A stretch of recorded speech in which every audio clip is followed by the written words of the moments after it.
Hello and welcome to Inside Iraq. I'm Jassim Azzawi.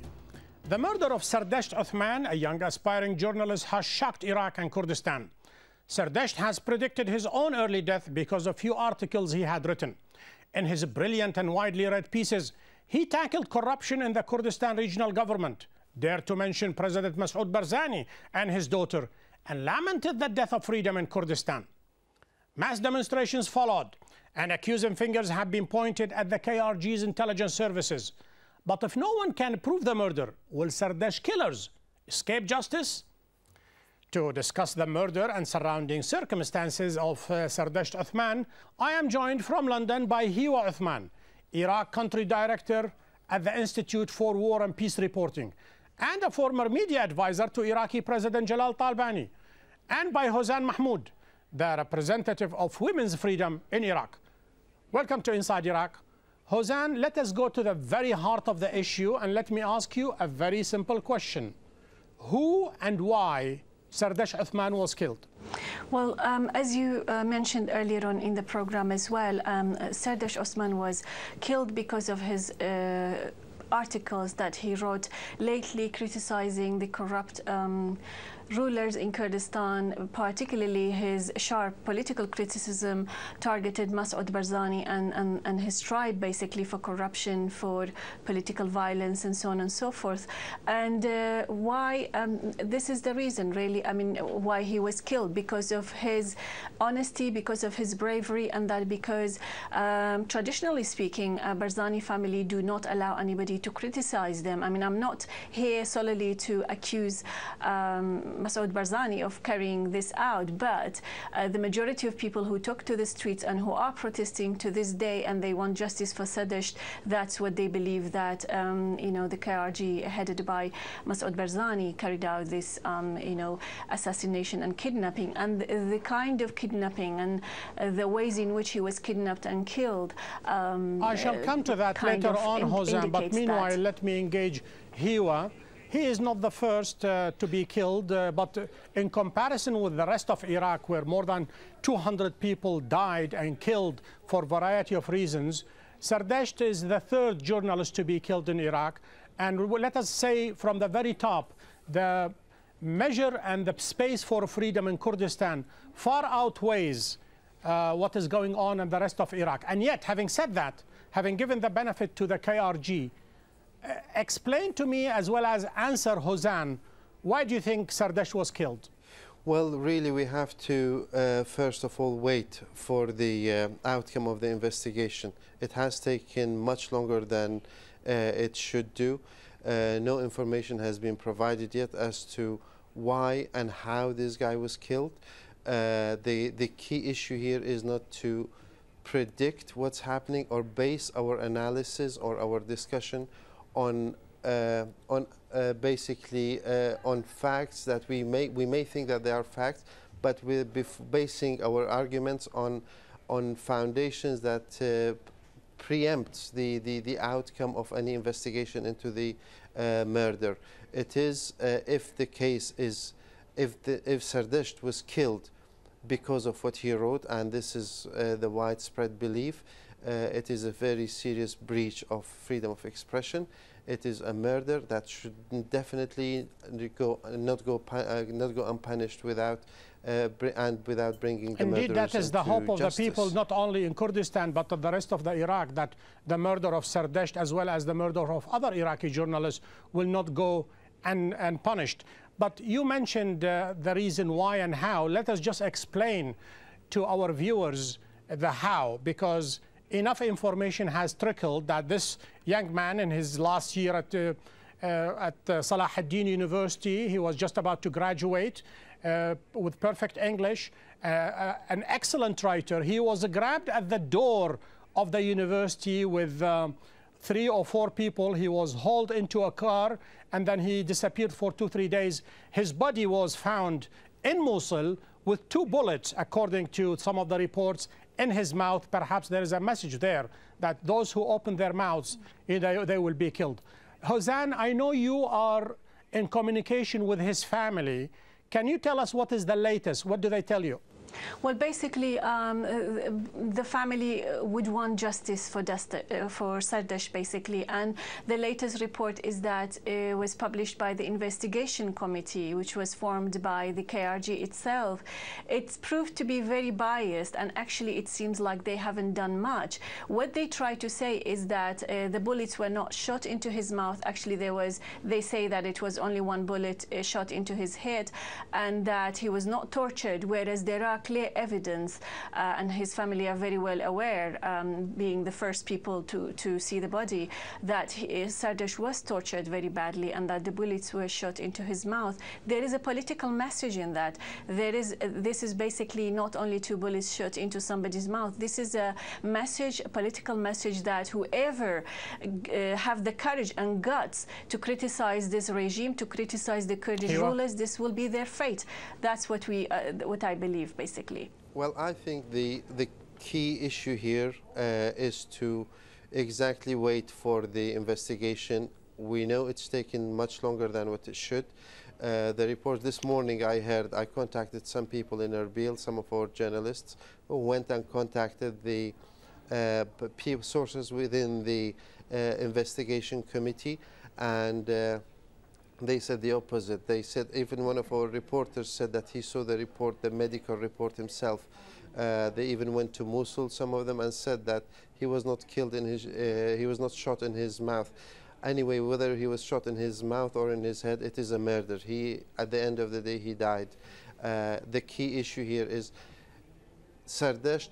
Who caused the killing of Sardasht? Sardasht was killed. Well, let us quote Sardasht himself, Hiwa. He knew exactly that he was dead the moment he wrote his first article. In his second article, he predicted his death, and he said, I'm waiting for my killers to come and get me, simply because he touched the sacrosanct. He touched the unmentionable. He touched on the Peshmerga. He touched on the corruption, and he touched on President Masoud Barzani and his daughter. In one of his articles, he was fantasizing about marrying Masoud Barzani's daughter. And from an Iraqi point of view, from a Kurdish point of view, from a tribal point of view, that's not the sort of things you write about. Did he cross the Rubicon? Well, it's a shame that a representative of the KRG or the Barzani family or tribe is not present on the show to defend themselves on this. As everyone on this show is almost suggesting that it is because of what he wrote he has been killed. I think it would only be fair to give them a chance to say that they have or they haven't. In that case, let me just share with you, Hiwa, and share with our audience. We went out of our way to approach almost every single officials that they have appeared on this show, and they told us point blank, you will not find a single person willing and capable or will be allowed to appear on this show. So that's why I'm very grateful to you, Hiwa Uthman, that you are appearing and articulating and perhaps explaining the position. But let me go back to... Go ahead, Hiwa, go ahead. I'm not their spokesperson to explain their position, you are not. Indeed, you are not. My role here is to provide analysis and to provide context of why is this murder taking place, why has Sardasht Osman opted to go down this route that he saw as good journalism, and why what the case of Sardasht Osman really is part of a much bigger phenomena that we see in the Middle East in general and in Iraq in particular. Most young journalists and reporters try to opt for the opinion pages before they get the craft or the skills of journalism, be it reporting, that doesn't be it writing, merit murder, Hiwa. or information gathering. Sorry? That does not merit murder. That does not merit somebody. He overshot himself. He's only 24 years old, and perhaps he thought he's brave and he is in command of the language, and he fantasized about hopefully one day he will marry the daughter of Masoud Barzani. That is pretty much the maximum he said. Absolutely, it doesn't merit murder, but at the same time we should be careful that not to turn the Sardasht case into a situation whereby a lot of bad journalists. Sardasht is a victim of everybody really in Iraqi Kurdistan. He's a victim of the government, the opposition, and the unprofessional media scene that we have. Frankly speaking, Hiwa Uthman, I don't understand whether this is a friendly advice or this is a warning, Hosanna. You heard Hiwa, he's saying that in one way or another, and I'm not paraphrasing him, he brought it on himself. Yes. No, well, I don't agree with that, basically. I don't agree with that, basically. I mean, this has been something that is said by unfortunately, senior officials in the both PUK and KDP parties. They said, well, he should have not crossed the red line so that he basically come across this fate. I don't agree with that. And I think people should have absolute freedom to write and to criticize and to bring about and basically expose the corruption and the political violence that is going on. I mean, I don't agree with Hiwa saying that bad journalism or a few bad journalists. This is not the case of bad journalists and good journalists. This is the case of political freedom and freedom of expression. For the last 18 or 19 years of the KRG establishment in Iraqi Kurdistan, they have been oppressing their political opponents. They have been killing and torturing and kidnapping people who have opposed them. And that the case of Sardasht Osman became a really important case in the struggle of people for freedom. Why thousands of Kurdish people, both inside Iraq, Iraqi Kurdistan and abroad, came to the streets holding the banners calling for freedom, freedom of political activism and freedom of expression, because we lack that. Under this corrupt Kurdish rule, we lack all kinds of freedoms, basically. I think the case of Sardasht was heavily politicized between the opposition and the government, the ruling parties. The minute the news came out, instead of finding out exactly why did this happen, instead of looking at ways of preventing this from happening again, instead of tackling it from a purely professional security, legal aspect, it was immediately the crisis was managed by the politicians. Even the security services started producing political statements, but which is something that they shouldn't.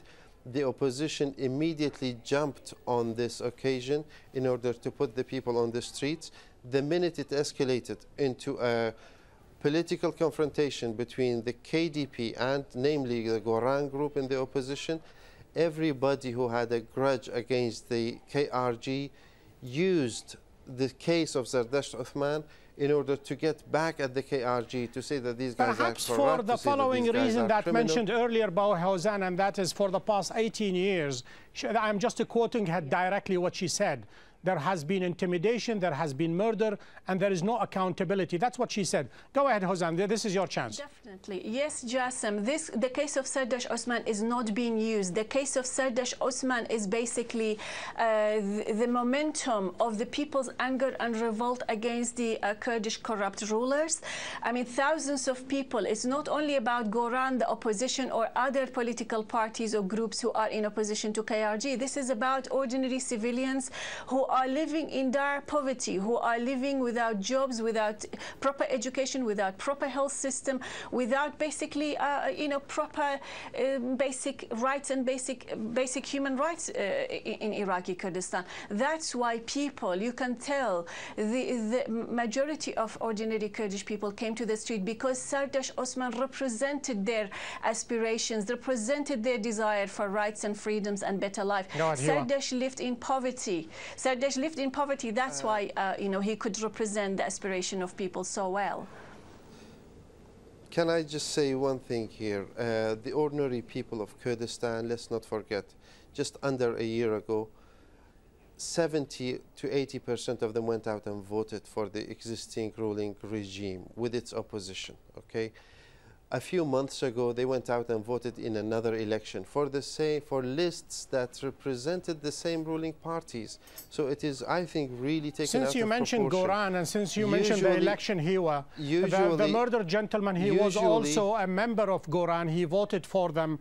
He rallied the troops and he went out of his way in order to effect that change through the ballot boxes. Unfortunately, he ended up with a bullet in his head. Again, I mean, that he didn't get killed because he was in the Goran movement. That I can assure you of. Because there are so many other people who were in the Goran movement. We should also consider the amount of all these elections in Kurdistan, when you say 70% of Kurdish people voted for this, current establishment, I really don't think this is a very representative figure. I mean, we all know the kind of fraud and the kind of, tricks that they are using to forge, people's votes and so on and so forth. It is very clear. I mean, people have, if you are, for example, working for them, and if you don't vote for them, then the next day you lose your job. The next day you can't have, income coming in, and you have children and you have family. Hiwa, we should not forget one thing, that people under this current regime in Iraqi Kurdistan are really suffering, and then they really don't have much choice left for them, because this too, Iraqi Kurdistan is divided between two families, Barzani family and Talabani family, and they are actually almost owning everything in Iraqi Kurdistan. Just a couple of days ago, a report came out. Masoud Barzani's salary is $400,000 a month. What do you call this? But let me go back to Sardasht Osman, because he is our subject. In his article number 2, if I am not mistaken, he says that he went to the president of the university, Salahuddin University, and he told him, Mr. President, I have received calls and I have received text messages that my life is just about to end. They are going to kill me. What can you do for me? And the president said, there is absolutely nothing I can do for you. These calls, maybe they are coming from overseas. The gist of this statement, he knew that article number 1 pretty much has buried him. Well, I think, afterwards the president of the university denied that he was contacted by Sardasht. Again, we really should ask him why was he, if he really contacted him or not. He said that he didn't contact me. And he also went to one of the one of the security officers, to one of the, what we call brigadier general, to Amid, and he told him, my life is just about to end and I'm just going to wait. And the man belongs to a family known for freedom fighting. His father was a Peshmerga. His father fought with Mullah Mustafa Barzani, the Iraqi government. So this is somebody who's not trying to topple the government. He's just looking for some change. Jassim, I find this rather interesting. There are without really getting into becoming the investigators here, or the judge or the investigator in this case. Our job is to ask the tough questions, Hiwa. Absolutely, absolutely. And we should really ask ourselves, why was this guy murdered? And why was it? Let me reverse the question again, and go ahead, you answer it. You ask the question, go ahead, you answer it. Why was he murdered? This guy was murdered because he operated in an unhealthy environment, be it the government, the media, and the opposition. This guy was utilized by almost all. His killing afterwards was utilized by the opposition. Are you saying the opposition killed him, or the media killed him, or are you saying the government killed him? Because you mentioned those 3 items. I'm saying all 3 are responsible in one way or another for his death. And all 3 should, instead of shouting at each other in the wake of the murder, Huzan is shifting in her seat. She wants to jump in. Go ahead, Huzan. 2 years ago, Soran Mahama, who is another young journalist who was based in Kirkuk, he was killed, just shot dead, simply because he wrote articles criticizing Barzani and his family and the corruption. Now, 2 years later, we see Sardasht being killed in a very similar manner. And the case of Sardasht was, he already predicted his own killing, and why and how and who are going to kill him. He already reported, as you said, to the security, to the president of the university. But why nobody did anything to protect him? In the most safest city in Iraq, which is Erbil, the capital of Kurdistan, a young person get kidnapped and killed and taken all the way through checkpoints to Mosul and killed there. This is a very clear case. We do not need this begs the question, Hozan, regarding about who did it. Regarding the other 2 journalists, what did the investigation show, and have any charges been lobbed against them? Not really. For the last 2 years, Soran Mamahama, and who was killed for criticizing Barzani family and the corrupt rule of Kurdish parties. For the last 2 years, there has been no news of any investigations being carried out. His family are still searching for justice for their son. I mean, what can encouraged. we expect? Hiwa is shaking his head in agreement with you. Go ahead, Hiwa. If nothing happened with Soran, why should we expect something different with Sardasht? To start off with, Soran Mamahama was killed in Kirkuk through an investigation. The Kirkuk police authority should have produced the results of investigations, or they should have conducted the investigations. As far as I know, as far as we know, nothing of that has happened. On the issue of taking, just one point here I want to make. Everyone is saying that Sardasht was a very smart, young, intelligent guy who wrote about the dire situation of Iraqi Kurdistan, as Hozan and you, Jassim, are trying to prescribe it, despite the large influx of people from the rest of Iraq to Iraqi Kurdistan these days, seeking security and economic prosperity, that we should not discard. A key issue here, how could I, if I live in a corrupt and bad regime, how could I write about the president of this regime and then expect and go to the people who are below him seeking their protection? It is just not logical. I really do not understand how could this take place. Since you asked the question, let me run it by Hozan. Was he mistaken? Was he under the notion that although he can write, but he will not be protected? Go ahead, Hozan. This is the last word for you. Well, in his last farewell, he wrote that although he knew the head of security would do nothing for him, he still went ahead and did it. I mean, this is what anybody can do, really, even if you know, because that's the country you live in, that's the government and the authorities, they are responsible for your protection. I think Sardasht actually very well knew that he is going to be killed, and this is the way he is going to be killed. But he just did everything, and he put it in his last article, basically, which became his farewell. And he said that he went there and in his own heart, he knew they're not going to do anything for him. So it's not that he wasn't smart. He was actually very smart. I think he knew what he was doing. And I think he have chosen, this path to expose, these miseries that his families and many more families like himself lived in it. I have a last question to Hiwa Uthman. Wrap up this show for me. Hiwa, will we ever see the killers of Sardasht Osman behind bars, even if they are higher up in the chain hierarchy of the KRG?